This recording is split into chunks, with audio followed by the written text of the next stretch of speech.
Hello, my name is Omar Rampersad. It is Monday, November 12th, 2018 at 1:40 p.m. in Toronto. I am going to talk today about community targeting, as I usually do. I tweeted a bunch of tweets today at ROSHI and I. Sorry about the throat. Seem to have a frog in the throat suddenly. ROSHI and I 911, and those were mine.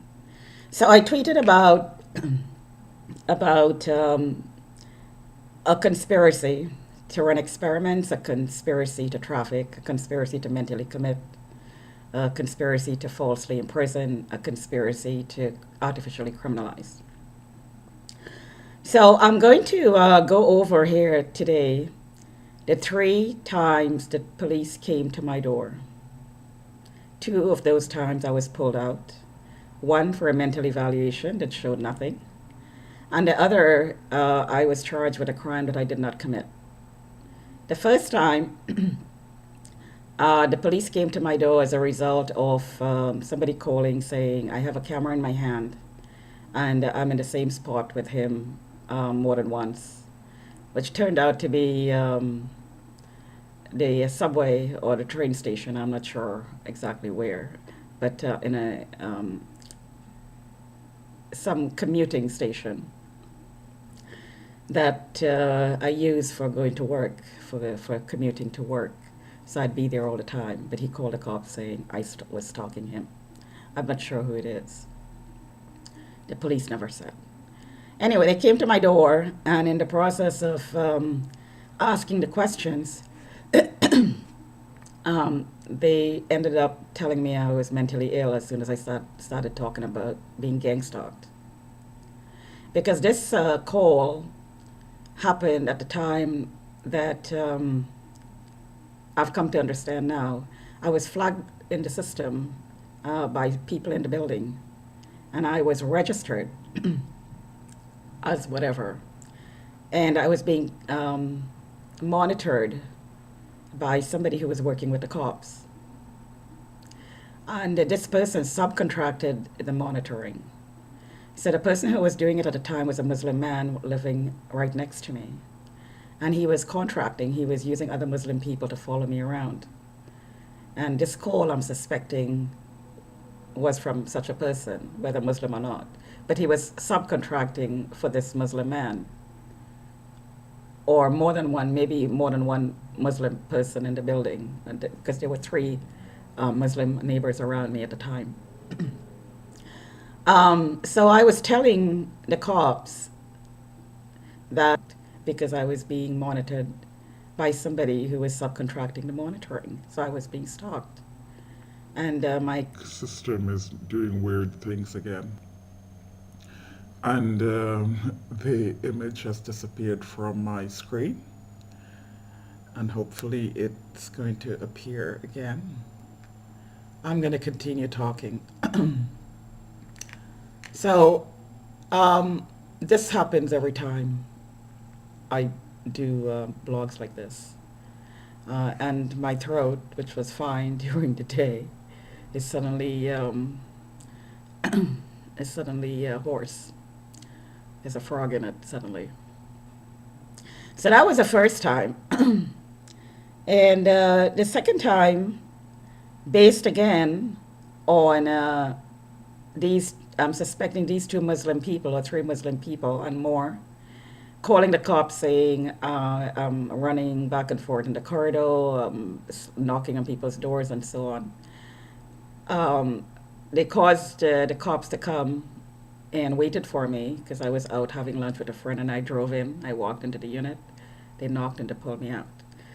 And ended up slamming me against the wall when I tried putting on my shoes. At the time, as I said, there were three Muslim people living around me.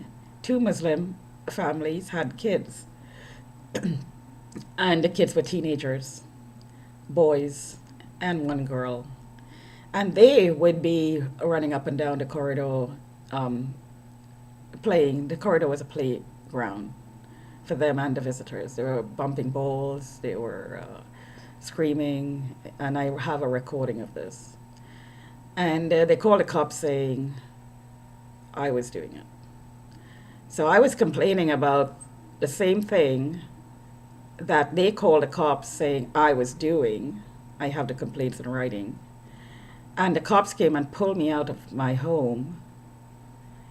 And when I asked to put my shoes on, because I had just come out from the underground, and I took my shoes off, I had my socks on. And knock, knock, we're going to take you down to the hospital. Why? We're just going to take you down. There was no answer. So instinctively, because I was in my socks, I turned and I put my hand on the door, on the handle, to come in to put my shoes on. And suddenly, uh, one of the 6 feet white male policemen pulled my hands against, back behind my arms behind my back, and cuffed me and slammed me, lifted me up because I'm all but 4 feet 11, and they were over 6 feet tall. Lifted me up and slammed me against the wall, and started taking me down the corridor. My feet were dangling because there's two cops now holding on to my arm, lifted me off the floor, taking me down to the elevator. And without screaming, I was saying, could I please put my shoes on? Could I please put my shoes on? And the friend who I went to lunch with was in the unit. And she heard everything. So I guess because there was a witness, they turned around and they allowed me to put my shoes on, which I couldn't do myself. My friend helped me. So this is what happened based on what the people were saying to the cops about me, or else they would not have been that vicious and that violent towards me, because they obviously have information that I was behaving like a mentally ill person. But even so, they should not be that violent. It was more force than necessary that was used. And again, that was done because of what they heard about me. And these two Muslim people were actually the ones who were doing it. And I have written complaints as evidence that I was actually complaining about the same things that they told the cops I was doing. So this was a very, very traumatic experience, of which I'm still having flashbacks about. My arms were very, very sore for days. Um, anyway, that was a horrific experience enough.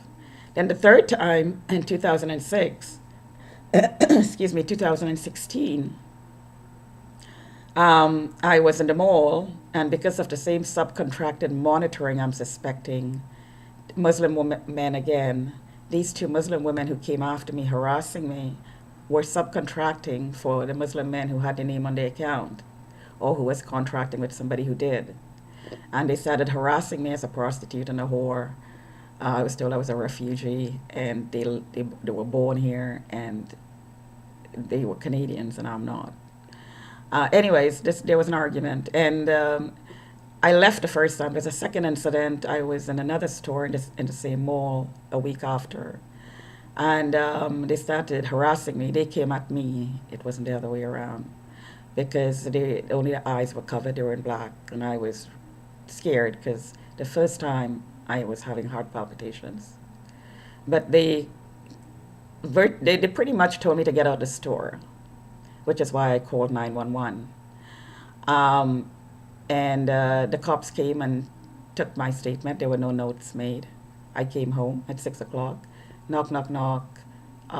They pulled me out, no questions asked. Took me down to the station.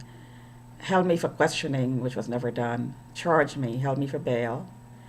And I was moved about 6 times in a period of 22 hours. And tortured in a wagon with the heat on.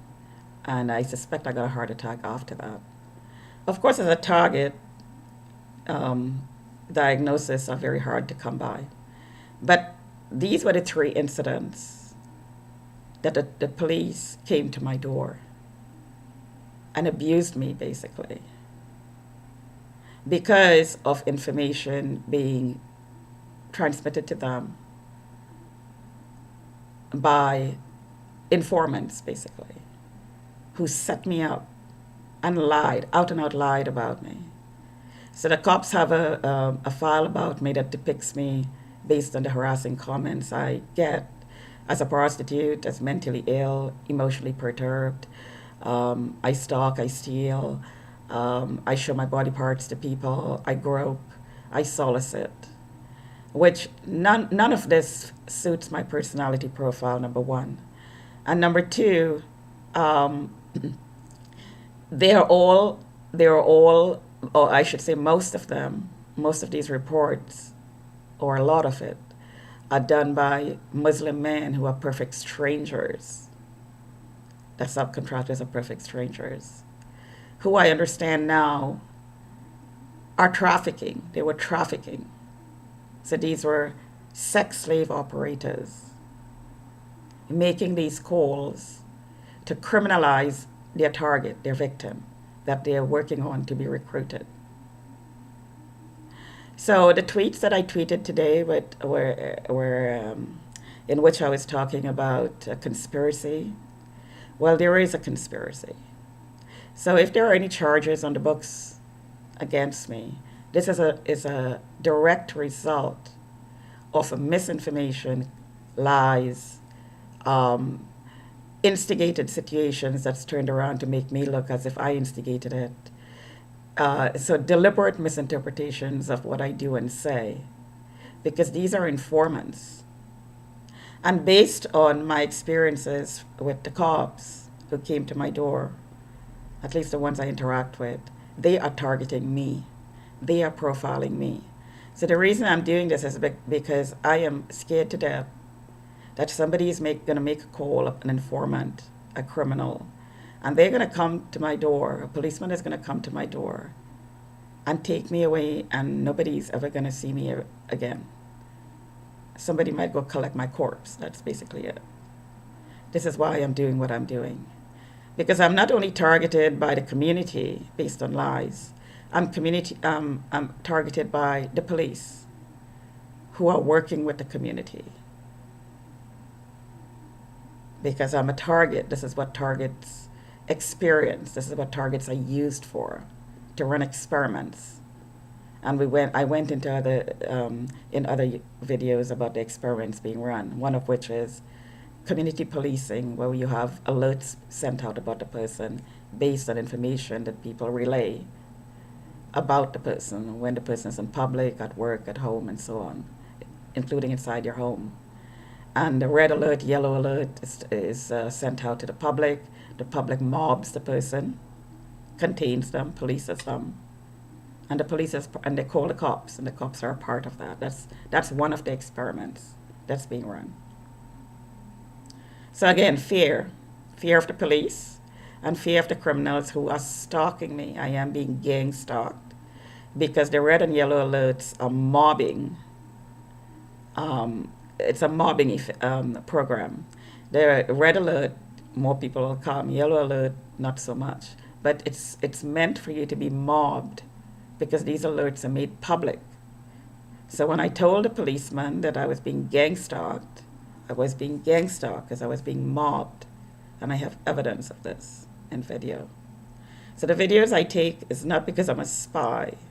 It's because I can't rely on the police to protect me. So the only recourse I have is to go to court with evidence I have. Talk to you another time.